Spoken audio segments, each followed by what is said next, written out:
Hey there, gardening friends. Welcome back to Gingerfoot Garden. Today, I'm excited to talk about one of my all-time favorite plants, ginger. There is a special reason it's part of my channel's name. I absolutely love growing it. While you can grow ginger in garden soil or raised beds, today we're going to focus on how to grow ginger in containers. Ready to grow your own fresh ginger at home? Let's get started.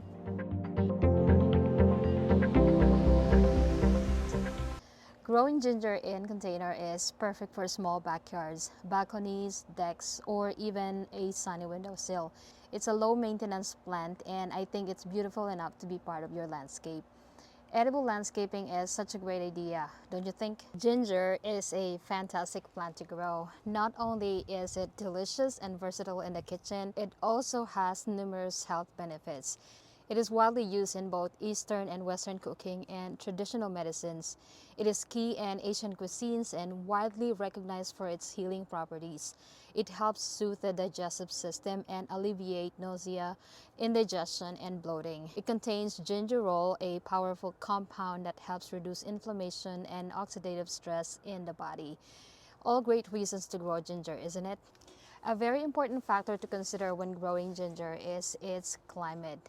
If you live in a tropical and subtropical area and don't get frost, you are blessed because you can grow ginger all year round. For us with cold climates and a short growing season, timing is an important key because ginger takes a whopping 8 to 10 months to fully mature.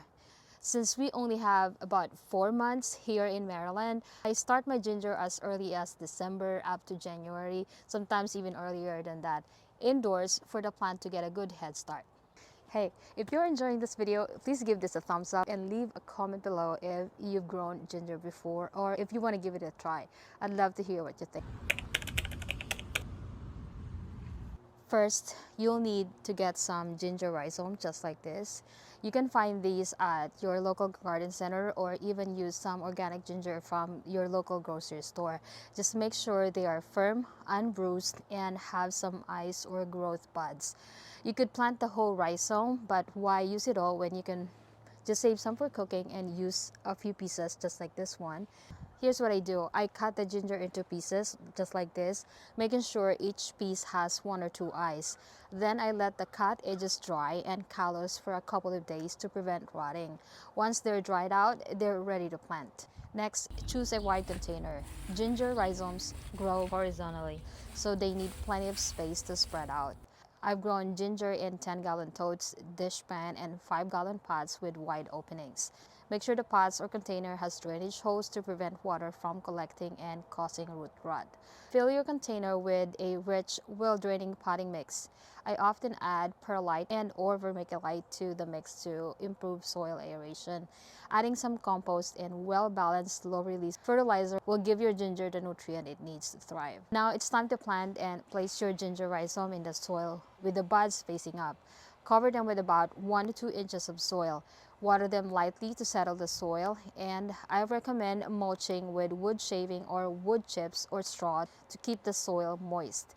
It also holds on to humidity, which is what the plant likes. If you're growing ginger in cold climate, use a container with at least half a gallon capacity to start the ginger. If you can plant them in 1-gallon pots, they will be much happier.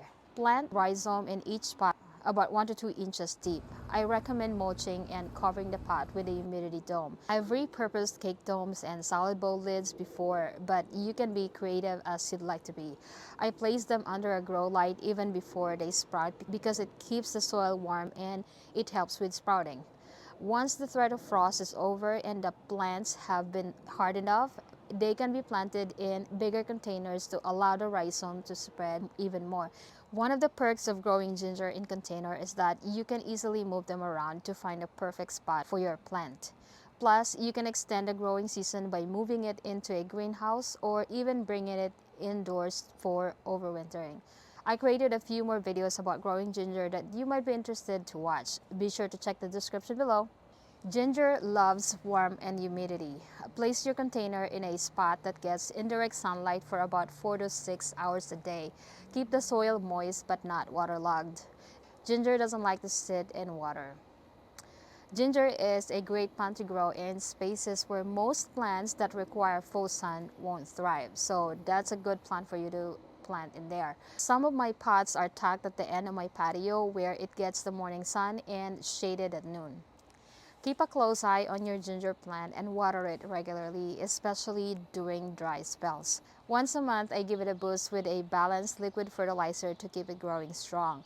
Potted plants have a limited source of nutrients and they run out faster as we water the soil. Ginger is pretty low maintenance and pests rarely bother it. However, if anything shows up, it'll likely be spider mites or aphids. Spider mites thrive in dry conditions, so if you spot them, it's the sign that the air is too dry.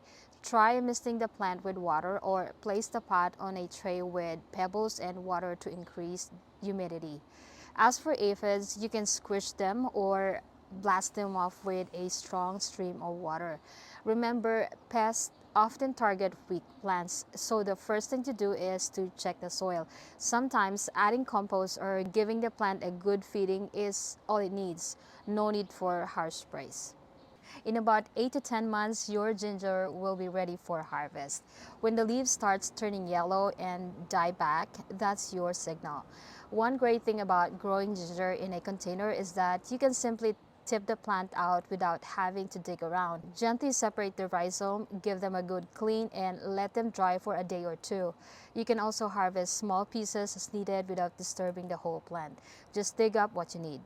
And that's what you can do in a warmer climate, especially if you're growing it in raised bed or something. And there you have it, your very own homegrown ginger. It's perfect for adding a fresh, spicy kick to your dishes and smoothies or whatever you want to do. Thank you for joining us at Gingerbread Garden. Don't forget to like, subscribe, and hit the bell icon for more gardening tips and tricks. Happy gardening. See you in the next video. Bye-bye.